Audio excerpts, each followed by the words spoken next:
pinipulutan mandaya, pinipulutan kumilos. Pero ang mahalaga kayo, nagbigay ng ating pattern.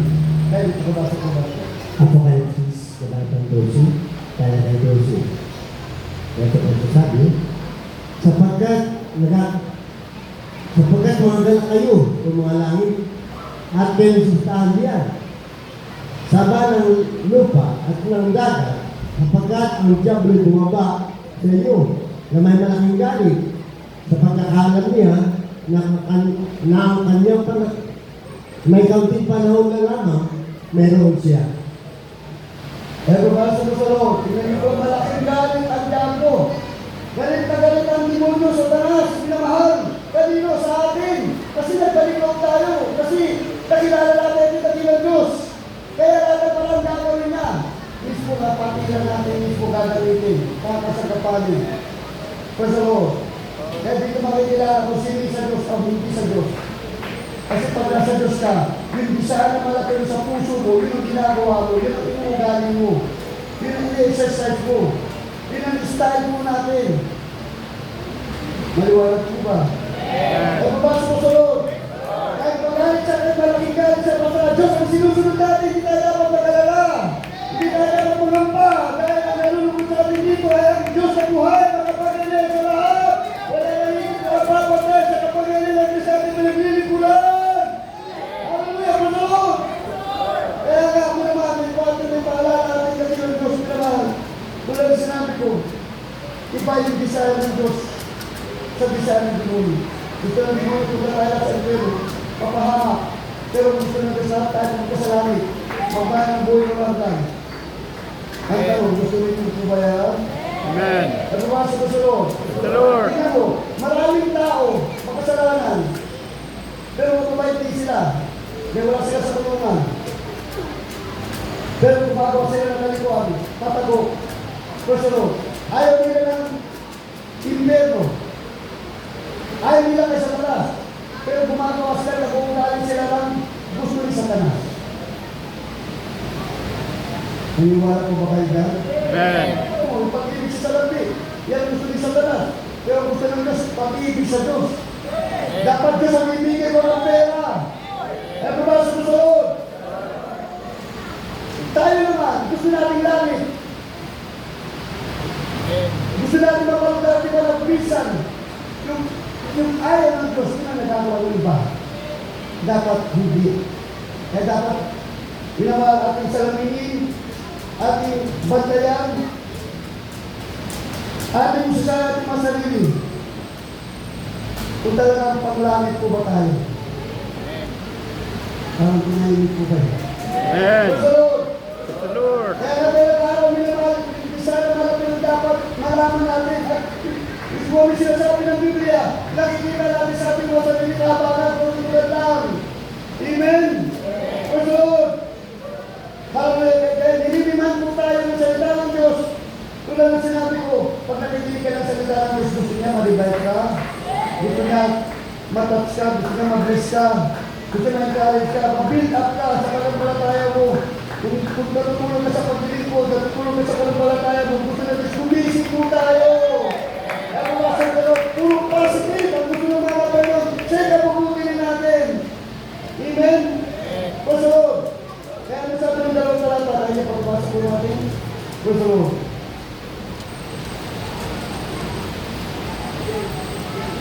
Sa unang Pedro, Kapitulo 5, talata 8 and 10, ito nga sinasabi, kayo'y maging mapagpigil, kayo'y maging mapagpuya. Ang iyong kalaban na diablo na gaya ng liyong muungan ay gumagala at mahanap ng masila niya. Nasa labanan ninyong matatag sa inyong pananampalataya. Yamang inyong nalalaman na ang mga gayong hirap ay nagaganap sa inyong mga kapatid na nasa sanlibutan. At ang Diyos ng buong biyaya na siya'y tumawag sa kanyang walang hanggang kalwalatian kay Kristo. Pagkatapos na kayo'y makapagbatang sandaling panahon, ay siya rin ang magpapakasakdal, magpapatibay at magpapalakas sa inyo. Kaya magpasok mo sa Lord. The Lord. Kaya ang kalaban ng diablo, ang kalaban natin kay diablo, hindi po tao. Amen? Kaya Sabi nito, labanan natin siya. Anong laban natin kung walang kapangyarihan ng Diyos? Kung walang salita ng mahal na Panginoon, malaki ang laban natin na binigyan tayo kapangyarihan ng Diyos yung napakalang sa ating Espiritu na nasa puso natin. Kaya dapat mawala ang Espiritu ng Diyos sa ating mga puso. Kasi umaalis ka, maselan, sensitive ang Espiritu ng Diyos para mag-isip ka ng masama, o sa magsalita ng masama, lalo gumawa ka ng masama, aalis yan. Babalik ka yan, pag-isisisi ka, hindi ka tawag, mga ako pa hindi na ulit gagawin. Pero sa Lord, yan ang dapat nating malaman na mahal. Pero sa Lord, sabi nito, kayo maging magpigil.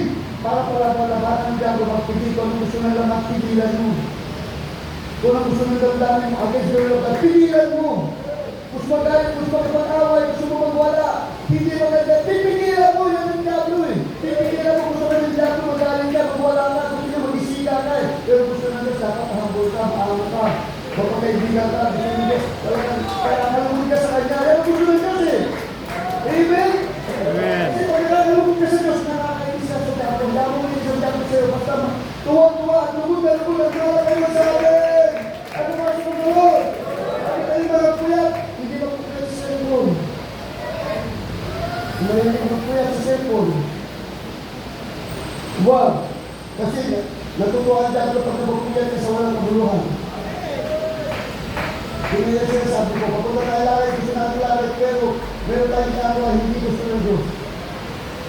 Gusto natin kapag na lalay, gusto gawin natin ang gusto ng mga Panginoon, di sa kanya, yung lalay, sumunod po tayo, ano ba sumunod? Sabi nito naman, hallelujah, nasa labanan ninyo matatag, sa ating panampalataya, labanan natin, matatag, hindi mahina. Kaya dapat nagpupuri, nananalangin na tayo ng araw-gabi. Baka kalaban tayo magpapag sa diablo, yan ang kalaban natin sa diablo eh. Kaya dapat ang pinagpupuri, pagpupuri, dapat malakas ang boses, sigaw tayo, pagpupuri, malakas ang boses natin. Puri natin malapagpuri, dapat ang Kristiano, pagpupuri, malakas. Sa maliwanag kasi, pag malakas ang sigaw ng boses, pupuri mo, hinahapan natin di mundo. Alam mo ba yun? Dapat masalaw ka natin, sinagawa natin ito, puso mo lang ang boses mo kalwa, hinahapan natin di mundo, sa diablo. Ang hindi na iniwala. Kung yan, sabi natin pala, pastor, diablo ka lang, hindi ka kapilihan. Kaya huwag ka galing sa kapilihan. Kung may ginawasan masama sa atin, patawarin mo na warin pasensyahan. Di mo yung kalaban, kapilihan dapat mahalin. Hindi mo na warin, pag-pray. Ayaw nito sa'yo. The Lord. Ayaw ba amen? Pero Lord, ay sabi, para maging katulad ng mahal na Panginoon. We will be like Him. Magiging katulad tayo ng mahal na Panginoon na gusto niya eh. Maging humble. Happy, with love. Kapapagdaba at may pag-ibig. So yun po ang ating kalaban. Ano ba sumusunod? Kaya sabi ng Biblia, ang Diyos na buong biyaya. Sabi ni Noah, na wala hanggang na wala niya kay Kristo pagkatapos na kayo magbabago isang daling panahon. Di matinisip tayo sa pinakaroon lang. Normal na matinis. Nagagawin nanay, tatay, asawa, kapatid, ang sa buhay, ang labas ng dito, nagdidigo, o kaya nandito ka na lamig, magiging burden po natin yan. Para mapekal tayo, huwag natin pasinit. Importante magpatuloy. Sabi ng Biblia, sa biglang panahon, sabi ay siya rin ang magpapasagdan, ang Diyos magpapasagdan sa atin. Magpapatibay, at magpapalakas sa atin. Para malalakas tayo, matitibay, yung susuko ka na. Umahatas ka na, umihinto ka na, sinimulan mo. Dapat nagsimulan na tayo, dapat tuloy-tuloy mo tayo. Dahil yung design na malaki, magpapatuloy tayo na pag-ibig ng sarap na ito na mangyari. Magkakasamahan ng Diyos! Hallelujah! Nagigigil tayo sa pag-ibig sa ating Diyos! Mag-ibig ka natin, kailangan mag-ipaho sa ating mga puso. At once mo sa Lord. The Lord. Yan po sabi ng Biblia naman, palalaman si pagkitibay tayo ng ating malaki ng so, hindi tayo magpupuri sa sinaman, kundi sa Diyos lang po talaga.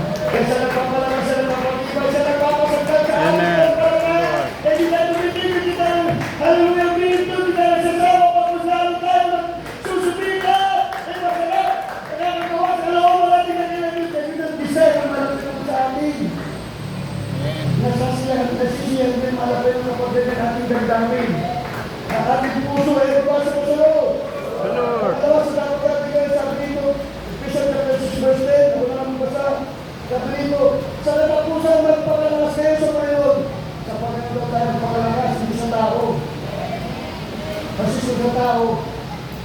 Umugot ka ng kapangyarihan, kukuha ka ng kapangyarihan, yayabang ka.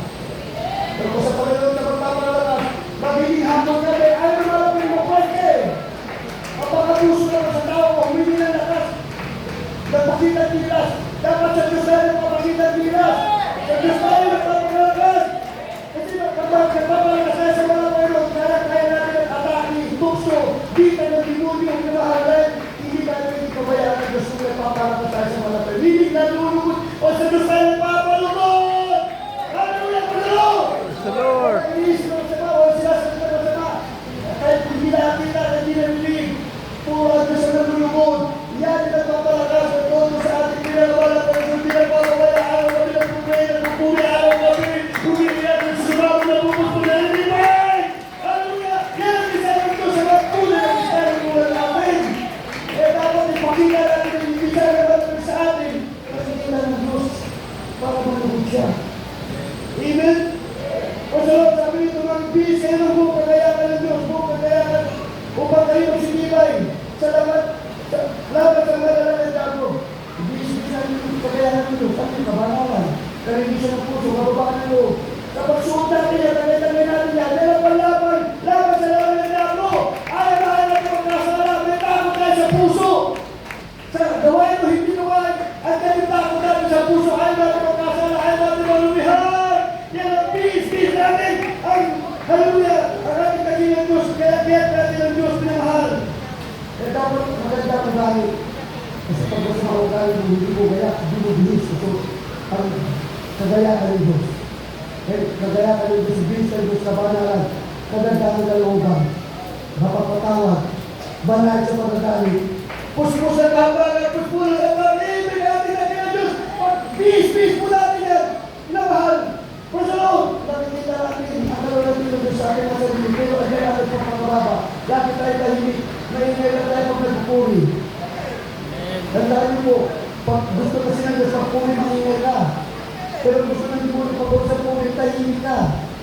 Gusto ng Diyos pag tapos sa puri, tahimik ka lang dahil pagpupila na eh.